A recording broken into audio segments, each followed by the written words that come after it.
ಶಿವರಾತ್ರಿ ಈ ದಿನದಂದು ಕೈಲಾಸವಾಸ ಪರಶಿವನನ್ನು ಕೋಟಿ ಕೋಟಿ ಜನರು ಭಜಿಸಿ ಪೂಜಿಸುತ್ತಾರೆ. ಶಿಶಿರ ಋತುವಿನ ಮಾಘ ಮಾಸದ ಕೃಷ್ಣಪಕ್ಷ ಬಹುಳ ಚತುರ್ದಶಿಯಂದು ಬರುವ ಶಿವರಾತ್ರಿಯ ದಿನ ಭಕ್ತಾದಿಗಳು ಶಂಭೋ ಶಂಕರನನ್ನು ನೆನೆದು ಪುನೀತರಾಗುತ್ತಾರೆ. ತನ್ನ ನಂಬಿ ಬಂದ ಭಕ್ತರ ಇಷ್ಟಾರ್ಥಗಳಿಗೆ ಎಂದಿಗೂ ನಿರಾಸೆ ಮಾಡದ ದಯಾಮಯಿ ಶಿವನಿಗೆ ಶಿವರಾತ್ರಿಯಂದು ದೇಶಾದ್ಯಂತ ವಿಶೇಷ ಪೂಜೆಗಳು ನೆರವೇರುತ್ತವೆ. ಇಡೀ ಭಾರತದಾದ್ಯಂತ ಬಹುತೇಕ ಎಲ್ಲಾ ಭಾಗಗಳಲ್ಲೂ ಆಚರಿಸುವ ಹಬ್ಬ ಇದು. ಈ ಹಬ್ಬದಂದು ದಿನವಿಡೀ ಪೂಜೆ ಉಪವಾಸ ಮಾಡಿ ರಾತ್ರಿಯಿಡೀ ಜಾಗರಣೆ ಮಾಡಿ ಶಿವನನ್ನು ಆರಾಧಿಸುವ ಸಂಪ್ರದಾಯವಿದೆ. ಶಿವಪುರಾಣದಲ್ಲಿ ಶಿವರಾತ್ರಿಯ ಆಚರಣೆ ಬಂದಿರುವ ಬಗ್ಗೆ ಒಂದು ಸಣ್ಣ ಕಥೆಯಿದೆ. ದೇವಲೋಕದಲ್ಲಿ ಒಮ್ಮೆ ಬ್ರಹ್ಮ ಹಾಗೂ ವಿಷ್ಣುವಿನ ನಡುವೆ ಯಾರು ಶ್ರೇಷ್ಠರು ಎಂಬ ವಿಷಯಕ್ಕೆ ವಾಗ್ವಾದಗಳು ನಡೆಯುತ್ತಿದ್ದವು.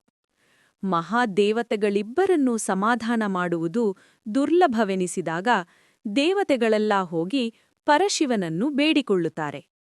ವಿಷ್ಣು ಹಾಗೂ ಬ್ರಹ್ಮರ ಜಗಳವನ್ನು ಶಮನ ಮಾಡುವಂತೆ ಕೋರಿಕೊಳ್ಳುತ್ತಾರೆ.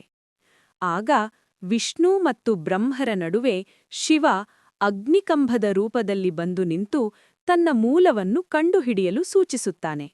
ಆಗ ಹಂಸದ ರೂಪ ತಾಳಿದ ಬ್ರಹ್ಮ ಅಗ್ನಿಕಂಭದ ಶಿರವನ್ನು ಹುಡುಕಲು ಮೇಲ್ಮುಖವಾಗಿ ಹೊರಡುತ್ತಾನೆ.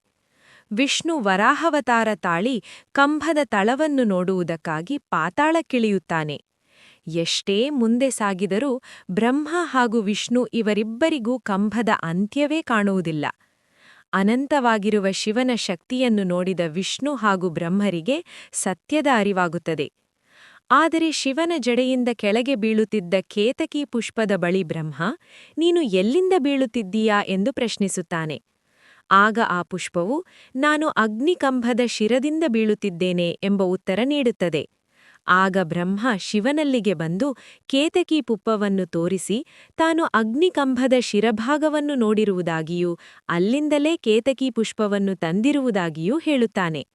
ಇವರಿಬ್ಬರ ಮೋಸವನ್ನು ಅರಿತ ಶಿವ ಬ್ರಹ್ಮನನ್ನು ಯಾರೂ ಪೂಜಿಸಕೂಡದು ಎಂದು ಶಾಪ ನೀಡಿ ಲಿಂಗರೂಪ ತಾಳುತ್ತಾನೆ. ಶಿವನಿಗೆ ಅತೀ ಶ್ರೇಷ್ಠವಾಗಿರುವ ಬಿಲ್ವಪತ್ರೆಯನ್ನು ಅರ್ಪಿಸಿ ತಿಲಗಿ ಪುಷ್ಪ, ತುಳಸಿಯಿಂದ ಶಿವಲಿಂಗವನ್ನು ಅಲಂಕಾರ ಮಾಡಿ ಶಿವನನ್ನು ಭಜಿಸಿದರೆ, ಶಿವನಿಗೆ ಅಭಿಷೇಕ ಮಾಡಿ ಆರಾಧಿಸಿದರೆ ಅತ್ಯಂತ ಶ್ರೇಷ್ಠ ಎಂಬ ನಂಬಿಕೆಗಳಿವೆ. ಶಿವರಾತ್ರಿಯ ದಿನವಿಡೀ ಉಪವಾಸ ಮಾಡಿ ಜಾಗರಣೆ ಮಾಡಿ ಶಿವನನ್ನು ಆರಾಧಿಸಿದರೆ ಸಕಲ ಪಾಪಗಳು ಕಳೆಯುತ್ತವೆ ಎಂದು ನಂಬಲಾಗಿದೆ.